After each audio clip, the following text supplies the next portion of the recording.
Sir बहुत बहुत स्वागत है आपका हमें समय देने के लिए। सबसे पहले अभी मैंने हाल ही में जो आपके नंबर्स देख रहे थे Q1 FY23 में नंबर्स रेवेन्यू में हालांकि थोड़ी बढ़त देखी गई, लेकिन ओवरऑल अगर क्वार्टर ऑन क्वार्टर बेसिस पर या ईयर ऑन ईयर बेसिस पर नंबर्स देखें तो खास नहीं थे, वीक ही नंबर्स कहलाए जाएंगे सर। तो क्या वजह खास थी, नंबर्स क्यों वीक दिखे इस बार? शुक्रिया स्वाति, हमको आमंत्रित करने के लिए थैंक यू। पहली चीज तो मैं आपको एक चीज बता दूं कि हमारी कंपनी का ऑपरेशन 6 कंट्रीज, बट हमारे कस्टमर 75 कंट्रीज में बेस्ड हैं। तो हमारे ऑफिस 6 कंट्रीज, बट हमारे कस्टमर जो 75 कंट्रीज में। जहां तक Q1 का सवाल है, हमारा टॉप लाइन तो 25% ग्रो किया, लेकिन मार्जिन थोड़ा कंप्रेस हुआ था। रीजन है इन्फ्लेशन।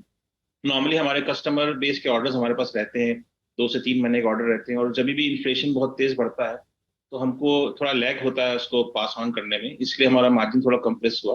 अभी आप देखें तो Q2 में थोड़ा रॉ मटेरियल जो कि 30-35% बढ़ गया था, अभी कुछ गिरा है 5 से 10%, तो उसका हमको बेनिफिट मिल रहा है। फ्रेट रेट्स जो बहुत हाई थे उसमें भी थोड़ी सी गिरावट है। पावर रेट अभी भी थोड़ा बड़ा है, कोल नहीं गिरा है। तो ओवरऑल आउटलुक ये है कि मार्जिन इंप्रूव होगा। हमारा नॉर्मली 20% के रेंज का एबिटा रहता है, तो हम लोग कोशिश करेंगे कि उस रेंज पे वापस पहुंचे, और जो लैग इफेक्ट होता है उसका बेनिफिट ओके हमको मिलेगा इस क्वार्टर में।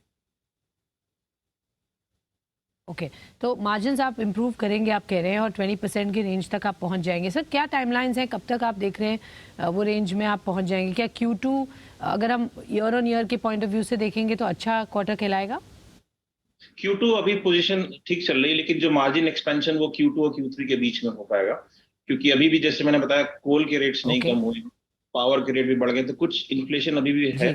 फ्रेट की अभी भी प्रॉब्लम है, कंटेनर नहीं मिल रहे हैं, जहां पर हमारे कस्टमर है स्मॉल पोर्ट्स में, वहां के लिए कंटेनर नहीं मिल पा रहे हैं, तो वो सब प्रॉब्लम अभी भी है। बट Q2 मेरे ख्याल से काफी बेहतर रहेगा Q1 से।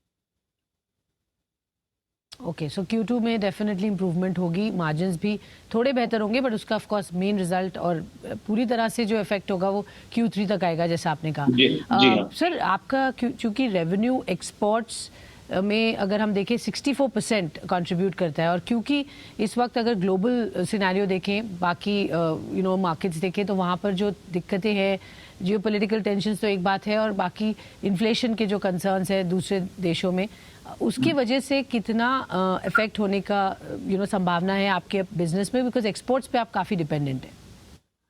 देखिए, हमारा जो मेन बिजनेस है एक्वाकल्चर और फिशिंग का है, वो फूड से रिलेटेड है। 70% हमारा बिजनेस फूड से रिलेटेड है, तो हमको इतना इफेक्ट नहीं होता है। कभी कभी डिले हो सकता है, बिकॉज हमारे पास ओके जैसे कंटेनर का इश्यू है, तो कई बार ऐसा होता है मटेरियल रेडी है, डिस्पैच नहीं कर पा रहे हैं, कंटेनर बहुत लेट हो रहे हैं, और मान लो शिपिंग लाइन ने भी डिले कर दिया, तो वो सब थोड़ा लैग इफेक्ट चल रहा है। बट क्योंकि 70% बिजनेस हमारा फूड से रिलेटेड है, तो हमको इसका इम्पैक्ट नहीं पड़ रहा है। इनफैक्ट जो हमारा अदर बड़ा बिजनेस है अलग, इसके अलावा एक्वा और फिशिंग के अलावा स्पोर्ट्स, वहां पर आप देखें यूरोप और यूएसए में भी कॉलेजेस खुल गए, क्लब्स खुल गए, तो उधर से भी अच्छी डिमांड, स्पोर्ट्स सेगमेंट की डिमांड भी अच्छी है। तो ओवरऑल एक्सपोर्ट का आउटलुक पॉजिटिव है, और ऑर्डर बुक जो हम ज्यादा बड़ी नहीं होती, 1-2 महीने की ऑर्डर बुक होती है, बट हमारी ऑर्डर बुक अभी अच्छी है। ओके क्या है sir quantum, if you can share? Sorry, फिर से सवाल पूछेंगे? ऑर्डर बुक का क्वांटम क्या है सर, इफ यू कैन? हम लोग जी, नॉर्मली एक से ऑर्डर दो बुक का महीने इस वक्त क्वांटम क्या है सर? नॉर्मली हमारी 1 से 2 महीने की पाइपलाइन होती है, जी। क्योंकि हमारा प्रोडक्शन साइकिल टाइम 4 वीक्स का है। सो 1 से 2 महीने के, अभी इस टाइम भी 2 महीने के आसपास ऑर्डर बुक है, तो उतनी हमारी रहती अभी भी है उतनी। ओके सो वहाँ पर दिक्कत नहीं है। सर मैं आपके नंबर्स में सेगमेंटल ब्रेकअप देख रही थी, और यहाँ पर revenue from fibre and industrial products revenue जो है वो यहाँ पर बढ़ा है ईयर ऑन ईयर और क्वार्टर ऑन क्वार्टर, लेकिन सिंथेटिक कॉर्डरेज यहाँ इस सेगमेंट में हमने डिप देखा है क्वार्टर ऑन क्वार्टर। तो आगे चलकर सेगमेंट मिक्स कैसा होने वाला है सर, और आगे इस पर्टिकुलर सेगमेंट के लिए क्या आउटलुक है? देखिए, हमारा 75% बिजनेस वैल्यू एडेड प्रोडक्ट से आता है, जो हाई मार्जिन सेल है। अब वो 75 के ऊपर जाना थोड़ा मुश्किल है, कोशिश करें हम लोग 80% जाने की। तो जो हमारा टॉप लाइन बढ़ा अच्छा 25%, उसमें कुछ ऐसे प्रोडक्ट्स है जो जैसे नॉन वेब है, उसमें हमारी सेल ज्यादा थी, तो उस वजह से हमारा वॉल्यूम तो आया टॉप लाइन में, लेकिन मार्जिन नहीं आया।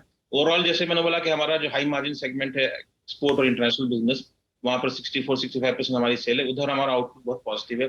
एक्वाकल्चर में, फिशिंग में, स्पोर्ट्स में, जियो सिंथेटिक्स में, सारे सेगमेंट में पॉजिटिव है एक्सपोर्ट का outlook. Okay sure.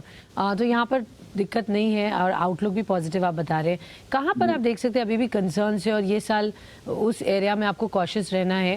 Any big red flags that you see sir?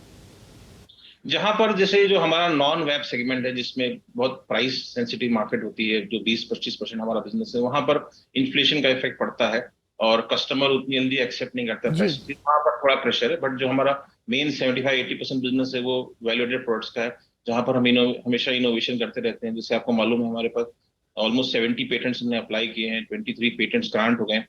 तो काफी इनोवेशन फोकस कंपनी हमारी है। तो हमारा फोकस रहता है कि कस्टमर को वैल्यू दे और कस्टमर को हमारे इन्वेस्टमेंट का रिटर्न मिले। और हमारे सारे कस्टमर बिजनेसेस हैं, चाहे वो बड़ी एक्वाकल्चर कंपनी हो या छोटा सा फिशरमैन हो या फार्मर हो, तो वो बिजनेसमैन समझता है कि वैल्यू क्या है उसके रिटर्न की, तो वो प्रीमियम देके भी हमारा प्रोडक्ट देता है। सर हम शुरू में जो बात कर रहे थे, आप कह रहे थे कि लैक ऑफ कंटेनर्स और कमोडिटी प्राइसेस के जो प्रेशर थे, रॉ मटेरियल प्राइसेस बढ़े थे, वो ऑफ कोर्स एक कंसर्न था इस क्वार्टर में जो गया। बट अब चूंकि कूल ऑफ हो रहा है, which you obviously talked about, मैं ये जानना चाहूँगी फ्रेट कॉस्ट को लेकर कितना कंसर्न है और आगे वहाँ पर क्या आउटलुक लग रहा है, और जो कंटेनर अनअवेलेबिलिटी या शॉर्टेज है उसको आप कैसे देख रहे हैं, वो इशू कब तक रिजॉल्व होगा?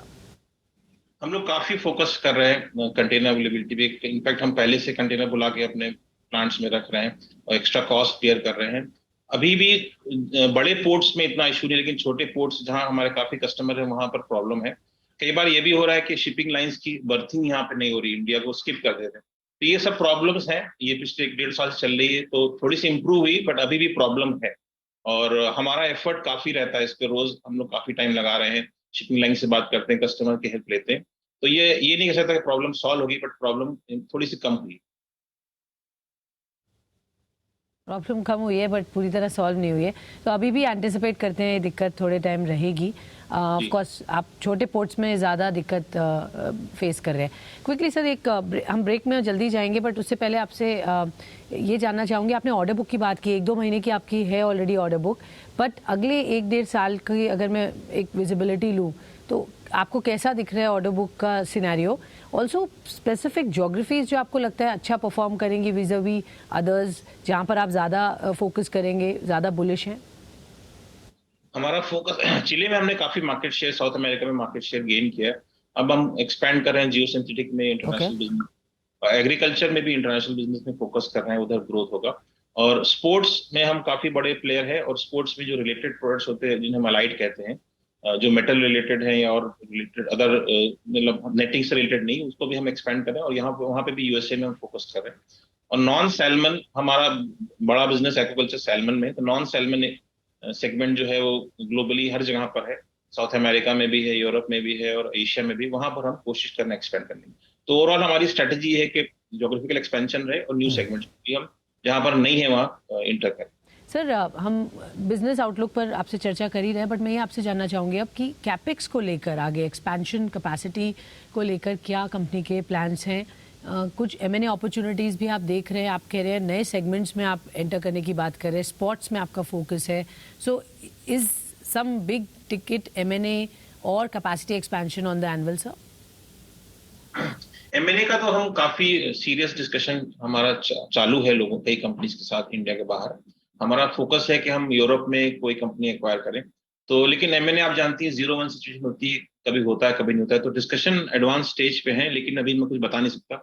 हो सकता है कि जल्दी से जल्दी एक एमएनए हो भी जाए, बट अभी मैं कुछ कह नहीं सकता। एक्सपेंशन क्या क्या, हमारा मॉड्यूलर कैपेसिटी होती है, तो हम हर साल 50-60 करोड़ कैपेक्स एक्सपेंड करने के लिए डालते हैं, और हम इस बार भी कर रहे हैं। और क्योंकि हमारी मॉड्यूलर कैपेसिटी है, तो हम 80%, 85% पे चल रहे हैं अभी। तो जैसा जरूरत होती है हम कैपेसिटी एक्सपेंड कर लेते हैं। तो ग्रोथ की ऑब्जेक्टिव हमारी रहेगी सिंगल डिजिट, या you can say healthy double digit in margin, and low double digit in top line. That's our objective growth के लिए ओवरऑल। Okay fair enough. आपने जिसकी बात की यूरोप में जो आप कंपनीज देख रहे हैं, बातचीत करें, कौन से एरियाज में ये फोकस होगा M&A में?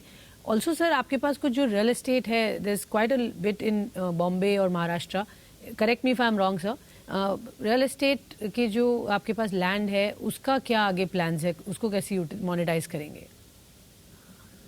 हम जो भी M&A करेंगे अपने रिलेटेड फील्ड में ही करेंगे। अभी कोशिश ये रहेगी कि जो हमारे रिलेटेड फील्ड है उसमें एक्सपेंशन और M&A करें।